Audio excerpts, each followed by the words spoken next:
Yo, what's going on, y'all? Welcome back to Kid Taj, and today we're going to be talking about the Christmas games yesterday.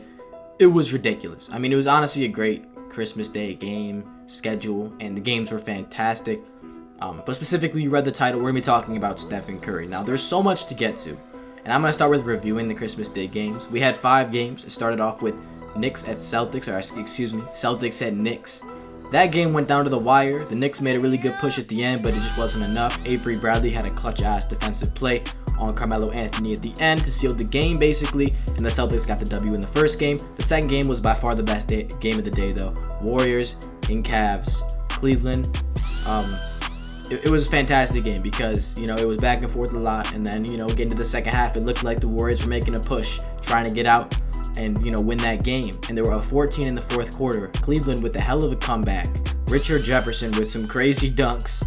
And then at the end of the game, Kyrie Irving hitting the game-winning shot. There's just so much story to this game because LeBron had a huge dunk over Draymond Green near the end. Richard Jefferson, a huge dunk over Klay Thompson. I mean, they got their highlights. Kyrie Irving, of course, with the game winner. Who was it? Kevin Durant, 36 points, but he only had 3 points in the last 9 minutes, and they were all on free throws, okay? He didn't hit that last shot. Apparently, he was pushed. He said he was pushed. Personally, I didn't think it was a foul. But, it was heat. The best thing about that game, and I'm going to talk about Curry in a second, but the best thing about that game was the energy. It really felt like a finals game, the way they were playing. They were going so hard. You could tell each individual player wanted to win it so bad. And it was great. It was a fantastic basketball game. By far the best basketball game I've seen all year. After that, we had the disappointing Bulls lose to the Spurs. And then after that, Westbrook putting on a clinic against the Minnesota Timberwolves in a W. And the last game of the day, of course, Lakers beating the Clippers. No CP3, no Blake Griffin. And the Lakers get their Friday. What were they on, an 11-game losing streak or something like that? They were playing really bad. Yeah, the main thing is that I got 1 out of 5 right. I predicted these games, and I got 1 right. It was so embarrassing because the first game, I think the Knicks are going to win, and they don't win. And I'm like, all right, whatever. I mean, they made a run, and it was kind of close, and, it could have gone either way. The Cavs-Warriors game, I mean, if Kyrie doesn't hit that shot, the Warriors take the W, but Kyrie is a clutch-ass player. I mean, this dude can hit any shot you want him to hit in the clutch. And, I mean, for real, he put on a show. He showed why he's more than just a scorer in that game. He had 10 assists and 7 steals. He was absolutely remarkable. That was a fantastic showing by a fantastic player. And the Bulls game, Bulls were kind of in it. And then the fourth quarter, they just fell apart and lost it. OKC, as I said, they got the win. And, that was my only thing I got right. And I had the Clippers winning the game. I thought DeAndre was going to do a lot, but he didn't really do that much. So my predictions were pretty much off for the most part. And of course, now, 3 minutes into the video, we're going to start talking about Steph Curry. Now, this is just ridiculous because Steph Curry is a 2-time MVP. He's a guy who's been to the finals 2 years in a row. He's won a finals. He's been through so much. He's been in the league for a while. He's the best shooter in the league, or he was the best shooter in the league. I don't even know. This season, he's definitely not the best shooter in the league, but I don't know if you can still say he's the best shooter in the league because I guess he'll make the difficult shots, but guys have much better percentages than him, at least this season. But Curry, an issue that we always see with Steph Curry is that he's always underachieving against the Cleveland Cavaliers. It's ridiculous. I mean, when have you see him show out against the Cleveland Cavaliers? They talked about Matthew Dellavedova in the 15 NBA Finals when the Warriors won in 6 games. Steph didn't win the MVP of the finals. Iguodala did. And I know that Steph, he was still putting up 26 a game, and he was still doing his thing, but just he wasn't nearly as efficient with it. He wasn't playing like he was during the season. And they had a guy, the Cavs did, a defensive stopper that would be extremely physical, that would bump him off the ball. I remember he was complaining about, off-ball contact on Matthew Dellavedova, saying that he's fouled all the time.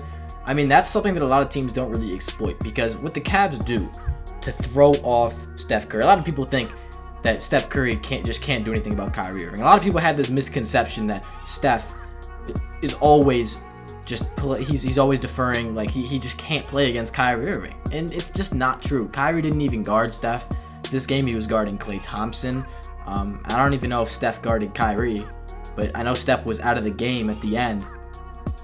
Because of defense, they had Klay on Kyrie, and he still hit the shot. And I don't think Steph would have played better defense on him. But something that I've noticed is that you've seen Steph Curry. He had 15 points last game. He was nowhere to be found for the most part. He had a couple threes throughout. He wasn't really doing anything. It took him a while to get on the board, to get the field goals up. He was just struggling, and he always does. It's just a reoccurring thing. Last year in the finals, you saw Steph Curry. He was just he wasn't having nearly as much impact on a game as as you'd like him to. And he's a guy that, he dominates the game by shooting the ball. And that's, I think, what teams are exploiting. You got to really think about this, because if you think about it, Steph Curry, his shooting really sets up his entire game. We think about Steph Curry, well, his MVP season, he put up 30 points, I think like 6 or 7 assists, 5 rebounds, 2 steals. The steals, the defense, he's not a great defensive player. I think that people think he's a terrible defender, which I wouldn't agree with, because he had to get switched on to LeBron a lot in the finals. And, what is he going to do? He's a 6'3" guy with not a lot of strength. Of course, he's going to get backed down by a guy like LeBron and get scored on. He's not going to be able to stop LeBron James. I don't think Kyrie had a great series, but they didn't even have Steph on him the whole series.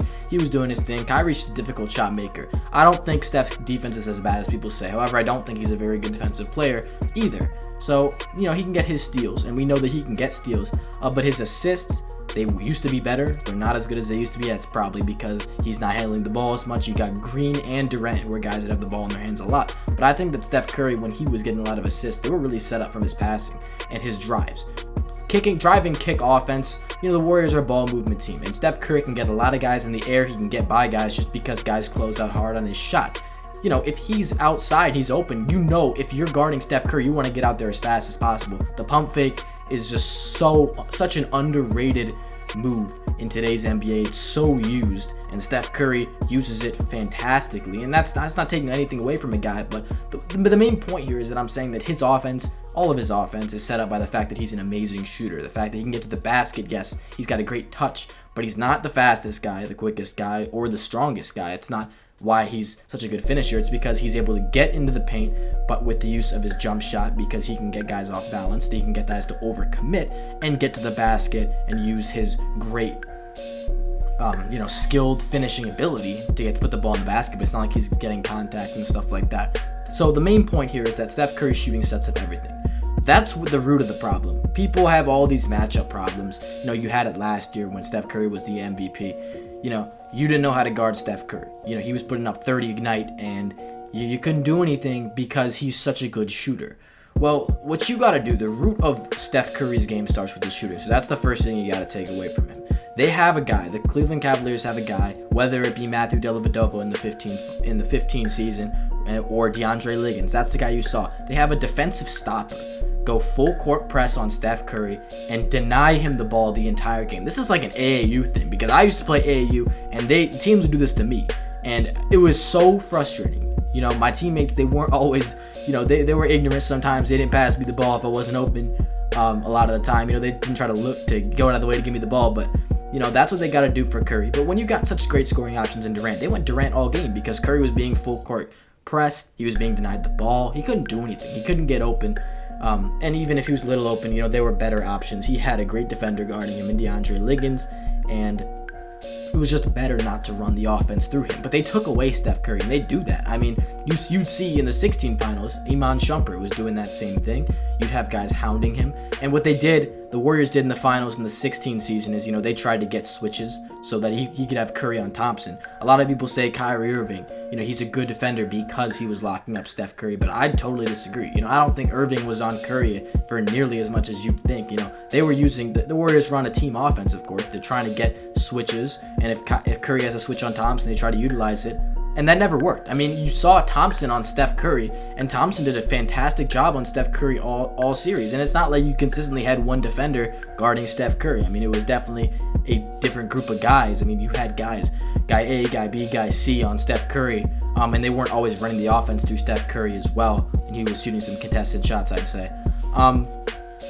But the whole point here about Steph Curry is that you can't let him do his thing. You have to bother Steph Curry. In order to stop Steph Curry, in order to contain Steph Curry, you need to be a physical defensive presence. Someone that doesn't care about offense, enough that, you know, they would not waste energy on defense because they want to save themselves for offense. Someone like that.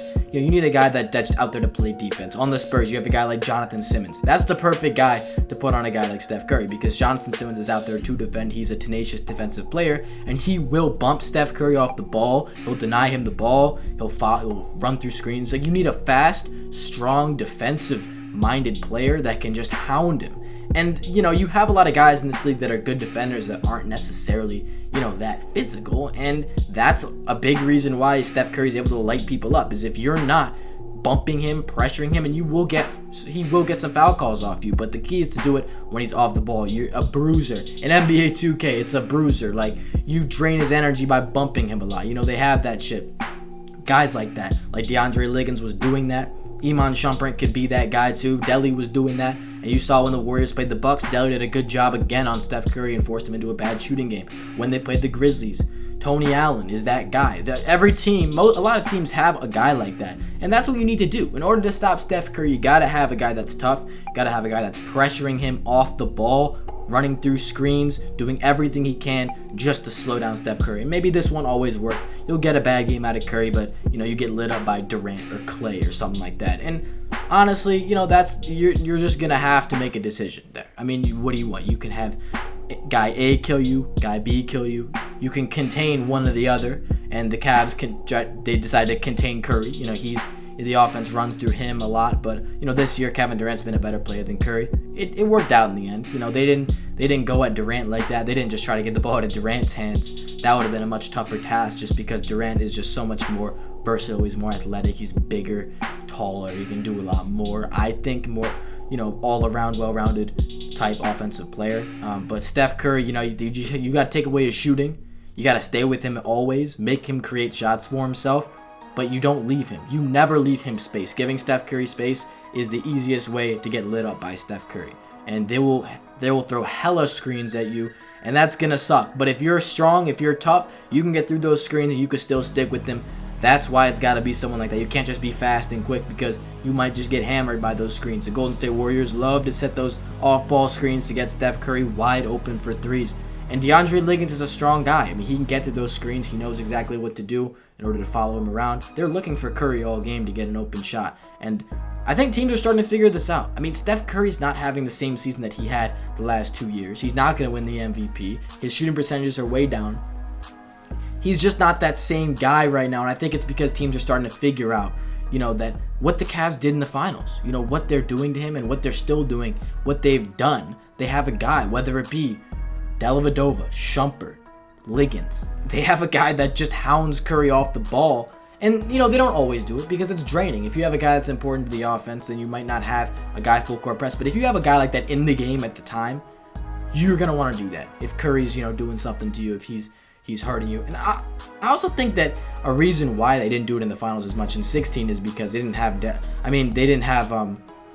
you know, Curry wasn't really fully healthy. He was struggling. They didn't really need to worry about him as much. They had other guys. I think Clay had a pretty good series, and they just played great team basketball. Their defense was fantastic. They switch a lot on the screens and see what Curry could do, but Curry, he wasn't having any luck with that. If Curry started getting hot, I think they would have thrown more of that Delly full court press at him, and he did at some points, but, you know, that's the key. I mean, that's what you're going to win with. If you have a guy, if Curry's lighting you up, you just get a guy to stick him and not give him any space, be a physical defensive presence. I think that does the job more often than not. And maybe some games, hey, maybe he's just feeling it some games, and you might just have to live with that.